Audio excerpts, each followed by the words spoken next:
You know that feeling when you were at the grocery store with the same items you usually buy, but the total at the checkout keeps creeping higher?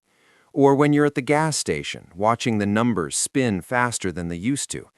You get your paycheck, cover your bills, try to set a little aside, and yet it feels like you're running in place without making progress. That sense of effort without reward is one of the most common financial frustrations people experience today. If that is how things feel, it's not just you and it's not imagined. Many people are experiencing the same pressure, and it has real structural causes. When money doesn't seem to go as far as it once did, it can create a sense that saving no longer works the way it should. Understanding why that feeling exists is the first step toward regaining clarity and control. That sense of falling behind isn't simply emotional, it reflects long-term economic trends.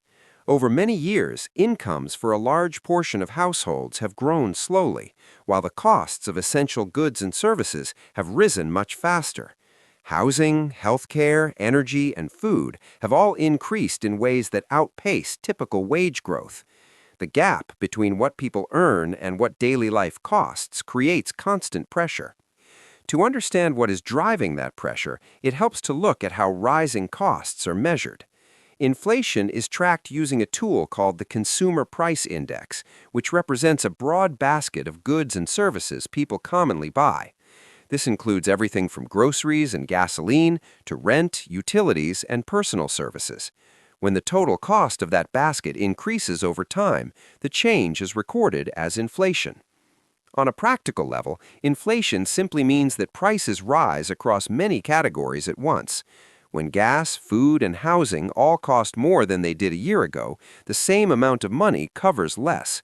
This is how inflation quietly reduces the value of money already earned.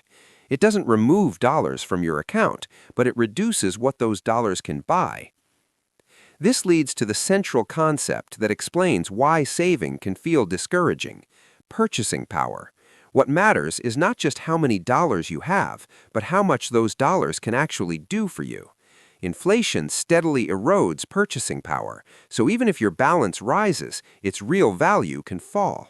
That's why the numbers can look better while your financial position feels worse. Consider a typical savings account that earns a very small amount of interest. The balance increases slowly, which gives the appearance of progress. At the same time, inflation may be rising much faster than that interest rate. When inflation outpaces your savings yield, the real value of your money declines year after year. The difference between what your savings earn and the inflation rate is known as the real return.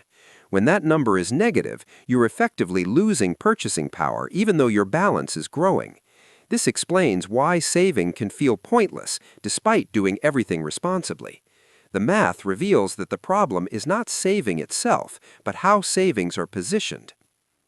Seeing this can easily lead to discouragement, but this is where perspective matters. The idea that saving is pointless is based on the assumption that all saving works the same way. In reality, different savings vehicles serve different purposes and produce very different outcomes. Understanding those distinctions changes the entire picture. Some savings vehicles are designed purely for accessibility and safety, while others offer higher yields that better offset inflation. When savings earn rates closer to or above inflation, purchasing power can be preserved or even increased. This doesn't eliminate inflation, but it changes how strongly it affects your money. This shift also reframes the purpose of saving. Saving is not only about growing wealth as quickly as possible, it's also about building resilience, maintaining flexibility, and protecting against uncertainty. Cash that is easy to access plays a role that investments alone cannot fill. Understanding the numbers is one part of the story, but the emotional response is just as important.